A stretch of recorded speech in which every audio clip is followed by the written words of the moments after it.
Okay, so what we're going to work on here today is what is called the unit circle and how it works in degrees. Okay, and the unit circle is by definition a circle that has a radius of 1. And what we've done is we've demarcated on here degree measures that are somehow significant to us, okay? And what we're going to do here is we're going to place some markers here. So we're going to try to figure out where the locations of all of these places are. Well, the first 4 are pretty simple. This is clearly at the position 1, 0. We're assuming that the center of the circle is at the origin.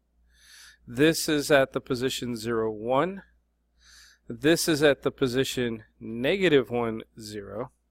And this is at the position 0, -1. Okay, so this is like the very simplest places that we can find. Now, we're going to start working in the first quadrant here. And what I'm going to do is I'm going to drop in a perpendicular line here. If I do that, I know that this is a 30-degree angle, this is a 60-degree angle, and that's a radius of 1. Which means that if this is a 30, 60, 90 triangle, this has to have a length of 1/2 because this has to be half of that. And this side here has to have a length of the square root of 3 times this, right? So this is going to be √3/2. Okay, so to use this to find the x and y coordinates, well, the x coordinate is going to be the square root of 3/2, and the y coordinate will be 1/2. Okay, so that's pretty simple and straightforward. I can play a similar game with the 45 and the 60 degrees. So I'm going to back this up a little bit, get rid of my scratch work there. I'm going to say that we found that this point was square root of 3/2 and that this is 1/2, and we're going to start at the 45. So if I drop this down, I get a right triangle. But this is a 45, 45, 90 right triangle. So it's this right triangle right here. Is 45, 45, 90.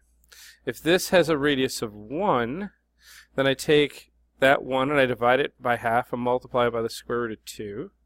It means that this is the square root of 2. It means that this is the square root of 2/2. So the x and y coordinates here are going to be √2/2 and √2/2. So I'm going to back that up as well. Get rid of my scratch work there. So I can do one more of these. And we're going to clearly label this as square root of 2/2, square root of 2/2.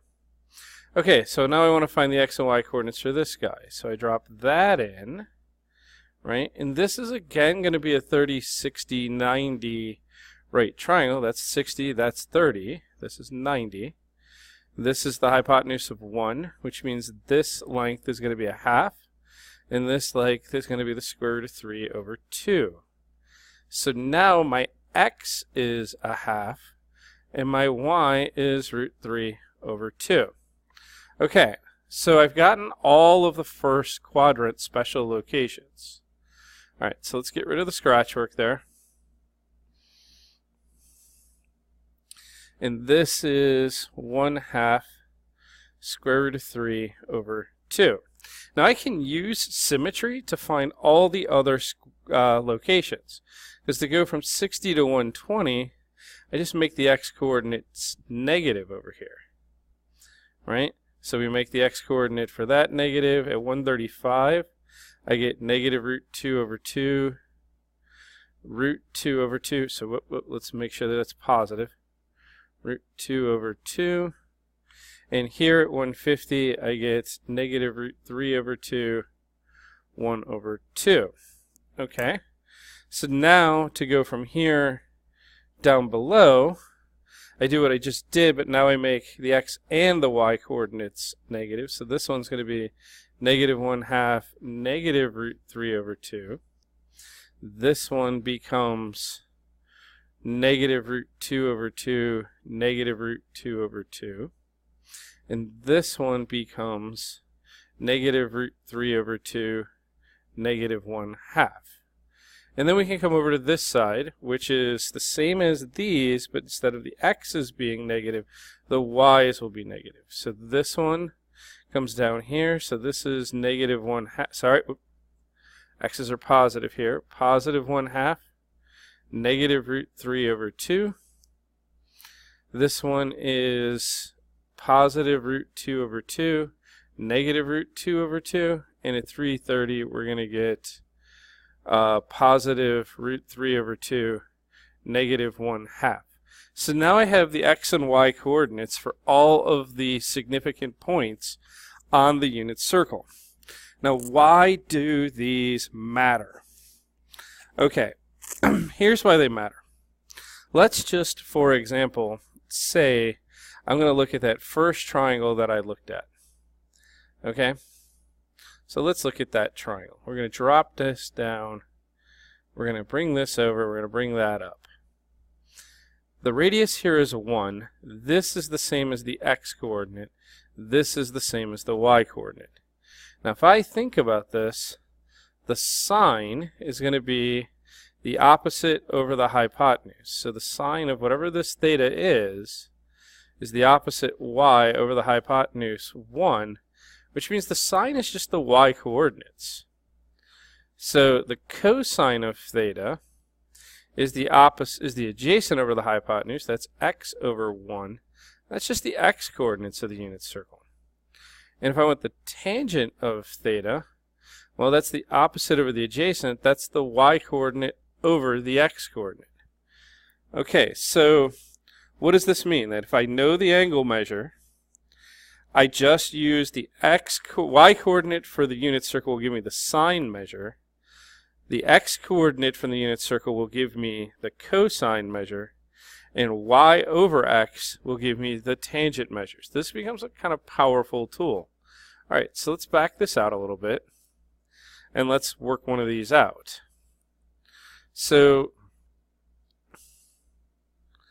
let's say I want the sine of 210 degrees, right? So with the sine of 210, right? Well, the sine of 210 degrees is just the y coordinate here, so that means it's negative 1/2. What is the cosine of 210 degrees? Well, that's going to be the x coordinate here. So that's negative square root of 3 over 2. And if I want the tangent of 210 degrees, then I take the y coordinate, negative 1/2. I divide that by the x coordinate, negative 3/2, right? So we take negative 1/2 times, negative 2 over root 3. The 2's cancel out. This gives me positive now. Negative times a negative is a positive. 1 over root 3. If I rationalize the denominator by multiplying top and bottom by the square root of 3, I get the square root of 3 over 3 is the tangent of 210. So the cosine of 210 is here, the sine of 210 is here, and the tangent is there. Now just pay attention for a second. You have all students take cookies. Notice the sign is negative. That's what we should expect in the fourth quadrant down here. The cosine is negative. We should expect that. And in the end, the tangent comes out as positive.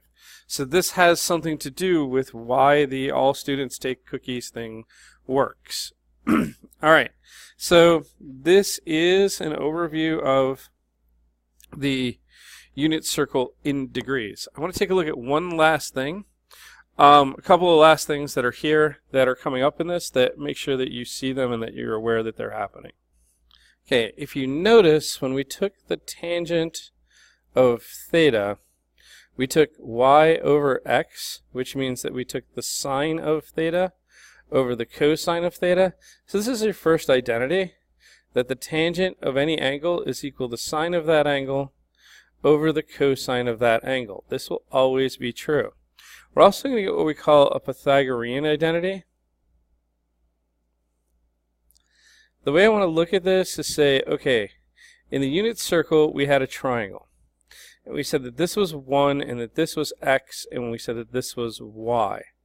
And according to the Pythagorean theorem here, x squared plus y squared should equal 1. Okay, but x, the x coordinate, is the same as the cosine of that value. The y coordinate is the same as the sine of that value, and that this is equal to 1. So we can literally say that the cosine squared of theta plus the sine squared of theta, this is how we conventionally write the square of the cosine and the square of the sine, is 1. Now, it is also possible to, a lot of people switch this around. They also write it as the sine squared theta plus the cosine squared theta is 1. Both of these are legitimate because of the commutative property. You can switch over addition. But this is what we're going to refer to as the Pythagorean identity. If you, regardless of what the angle measure is, if you square the sine and you add that to the square of the cosine, you get 1. Alright, so there we go. This is the beginning of the unit circle.